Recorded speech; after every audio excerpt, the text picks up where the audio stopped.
Morning student, this is Sai sir with your economics classes. How are you student? Okay, I hope you will be fine.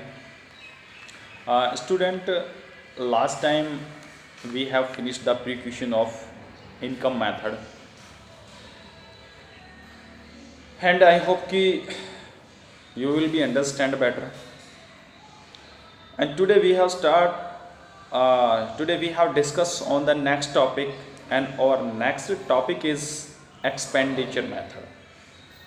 I have already discussed that it's have three methods to measure the national income: value added method and income method, and last is that expenditure method.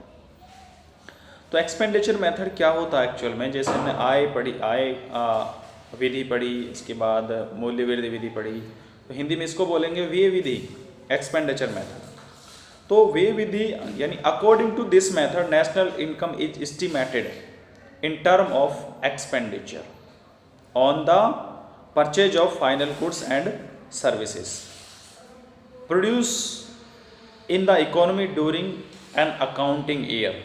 यानी एक साल के अंतर्गत जो वस्तु final वस्तु और सेवाएं उत्पादित की गई उनके ऊपर जो खर्च होता है उसको हम उसको कैलकुलेट करते हैं और उस मेथड को हम एक्सपेंडिचर मेथड कहते हैं. ठीक. अभी एक्सपेंडिचर जो होता है इसको प्राइवेट लोग भी एक्सपेंड करते हैं, गवर्नमेंट भी एक्सपेंड करती है. तो यहाँ आकर हम उसको डिवाइड करेंगे. तो इस तरह से हम क्या करेंगे, सबसे पहले क्लासिफिकेशन. सबसे पहले तो जो हमारा फर्स्ट स्टेप है, सेकंड स्टेप है, थर्ड स्टेप में हम क्या क्या करेंगे. सबसे पहले क्लासिफिकेशन ऑफ फाइनल एक्सपेंडिचर. पहली बात तो यह है कि हम केवल उस वस्तु को शामिल करते हैं जो तो classification of final expenditure broadly we have classify in 4 parts.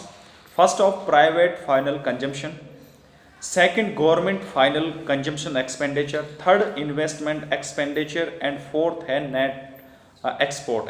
Net exports का मतलब वो एक्सपोर्ट में से इंपोर्ट माइनस कर देंगे, वो प्लस में है या माइनस में है डजंट मैटर, लेकिन उसको हम नेट एक्सपोर्ट्स बोलेंगे. तो 4 क्लासिफिकेशन किए हमने जहाँ पर हमारा एक्सपेंडिचर होता है.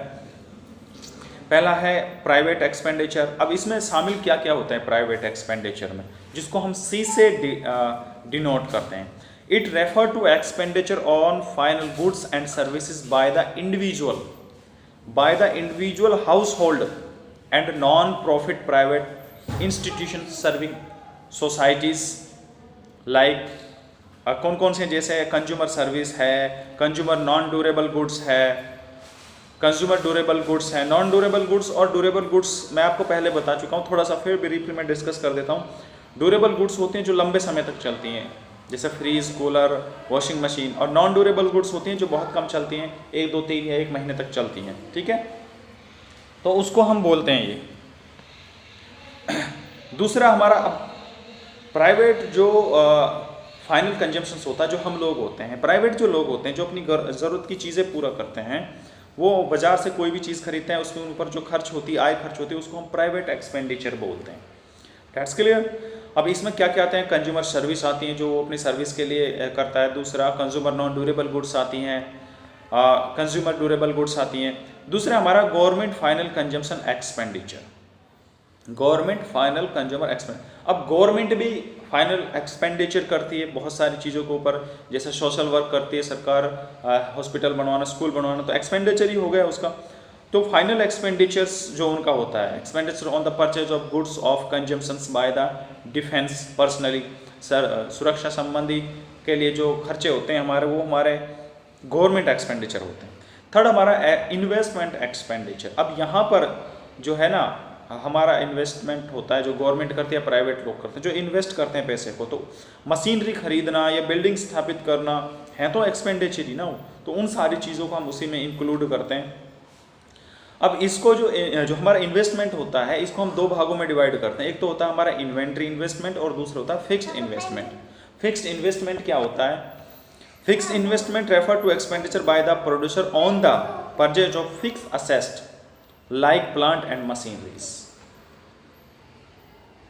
मशीनरीज और जो बिल्डिंग्स वगैरह होती हैं, जो हमारी फिक्स्ड प्लांट होते हैं, उनके ऊपर जो खर्च होता है उनको हम फिक्स इन्वेस्टमेंट बोलते हैं। और इन्वेंट्री इन्वेस्टमेंट होता है, it refer to change in stock during the year. जो हमारा जैसे 2020 में जनवरी में हमारा इतना स्टॉक था, और 2020 यानी दिसंबर में हमारा 10,000 का स्टॉक था और पहले हमारा 5,000 का स्टॉक था, तो दोनों का जो अंतर आया 5,000 का। तो इस तरह ये प्लस में जो हमारी क्लोजिंग स्टॉक होता है या ओपनिंग स्टॉक होता है, उनका जो अंतर होता है, एस्टिमेट होता है, उनका जो डिफरेंस होता है, उसको हम इन्वेंट्री इन्वेस्टमेंट बोलते हैं। एक तरह से हमारा स्टॉक होता है। तो तीसरी चीज़ बेटा हमारा ये इन्वेस्टमेंट होता है। उसके बाद हमारा होता है नेट एक्सपोर्ट। जो चौथा हमारा एक्सपेंडिचर होता है वो होता है नेट एक्सपोर्ट। नेट एक्सपोर्ट होता है जो हम दूसरे देशों के साथ व्यापार करते हैं, जो हम उनको माल बेचते हैं, वो हमारा एक्सपोर्ट कहलाता है, और जो वो हम माल उनसे खरीदते हैं वो हमारा इंपोर्ट कहलाता है। तो इन दोनों का जो डिफरेंस होता है उसको हम नेट एक्सपोर्ट बोलते हैं, चाहे प्लस में हो या माइनस में हो, तो वो भी हमारा एक्सपेंडिचर में काउंट होगा। तो प्राइवेट फाइनल कंजम्पशन एक्सपेंडिचर ये हमने देख लिया है। अब क्या होता है जब हम इसको निकालेंगे, जैसे मैंने वैल्यू एडिट मेथड में बताया था कि जीडीपी निकल कर आता है, इनकम मेथड में हमारा डायरेक्ट एनडीपी निकल कर आती है। यहाँ हमारा क्या निकल कर आता है, जो हम इसमें क्या क्या चीज़ें ऐड करेंगे। तो सबसे पहले हमारा फाइनल कंजम्पशन एक्सपेंडिचर, प्लस में प्राइवेट कंजम्पशन एक्सपेंडिचर, प्लस में गवर्नमेंट फाइनल एक्सपेंडिचर, प्लस में ग्रॉस डोमेस्टिक कैपिटल फॉर्मेशन, ये हमारा फाइनल कंजम्पशन में ही आता है। नेट एक्सपोर्ट जो हमारा आता है, इन सबको जब हम जोड़ लेंगे तो हमारा जो निकलता है वो हमारा GDP at the market price पर निकलता है। यानी जीडीपी जब हम क्या है फाइनल कंजम्पशन प्राइवेट कंजम्पशन को जोड़ लेंगे, गवर्नमेंट ने जो एक्सपेंडिचर किया उसको जोड़ लेंगे, जो हमारा नेट एक्सपोर्ट हुआ उसको जोड़ लेंगे। अब इन सब को जोड़ लेंगे, जो हमारा इन्वेस्टमेंट है उसको जोड़ लेंगे, इन्वेस्टमेंट के ऊपर जो खर्च हुआ उसको जोड़ेंगे। तो इन सबको जब हम जोड़ेंगे तो हमारा जो जोड़ने से जो निकल के आएगा वो हमारा जीडीपी निकल के आएगा, GDP at the market price पर। जब जीडीपी हमारा निकल आता है तो फिर दिक्कत क्या होती है, तो सीधा डेप्रिसिएशन माइनस कर देंगे, एनडीपी बन जाएगा। लेकिन है मार्केट प्राइस पर, इनकम मेथड में तो हमारा डायरेक्ट एनडीपी निकलता है, वो भी फैक्टर कॉस्ट पर। लेकिन यहाँ पर हमारा जीडीपी निकलता है मार्केट प्राइस पर, उसमें से हम डेप्रिसिएशन माइनस कर देंगे। डेप्रिसिएशन माइनस करने के बाद जो हमारा बचेगा वो हमारा आ जाएगा एनडीपी में से हम नेट इनडायरेक्ट टैक्स निकाल देंगे तो हमारा जो है एनडीपी बच जाएगा फैक्टर कॉस्ट पर। उसमें हम एनआईएफए जोड़ देंगे, नॉन फैक्टर एनआईएफए जो बोल नेट इनकम फ्रॉम एब्रोड, उसको जोड़ देंगे, हमारी एनएनपी बन जाएगी फैक्टर कॉस्ट पर, वो हमारी राष्ट्रीय आय निकल जाएगी। तो ये बेटा हमारी जो मेथड था वो था एक्सपेंडिचर मेथड। अब इसका अंदर कुछ प्रिकॉशंस आती हैं। प्रिकॉशंस देख लीजिए, ओनली फाइनल गुड्स, यानी जो सावधानी हमें इनके साथ में बरतनी है। तो सबसे पहले only final expenditure are include in the expenditure method. ऐसा नहीं जो हम इंटरमीडिएट गुड्स हैं उनके ऊपर जो खर्च कर रहे हैं उसको हम एक्सपेंडिचर मेथड में इंक्लूड नहीं करेंगे। केवल जो फाइनल गुड्स हैं यानी उसके बाद उनका फर्दर यूज़ नहीं होगा, वो वस्तु उनके ऊपर जो हमारा खर्च होगा केवल उसी को शामिल करेंगे। दूसरा हमारा expenditure on second hand goods is not be included. ये तो पहले ही डिस्कस कर चुके हैं, जो हमारी सेकंड हैंड गुड्स होती हैं उनके ऊपर जो हमारा एक्सपेंडिचर होता है उसको हम एक्सपेंडिचर मेथड में इंक्लूड नहीं करते हैं।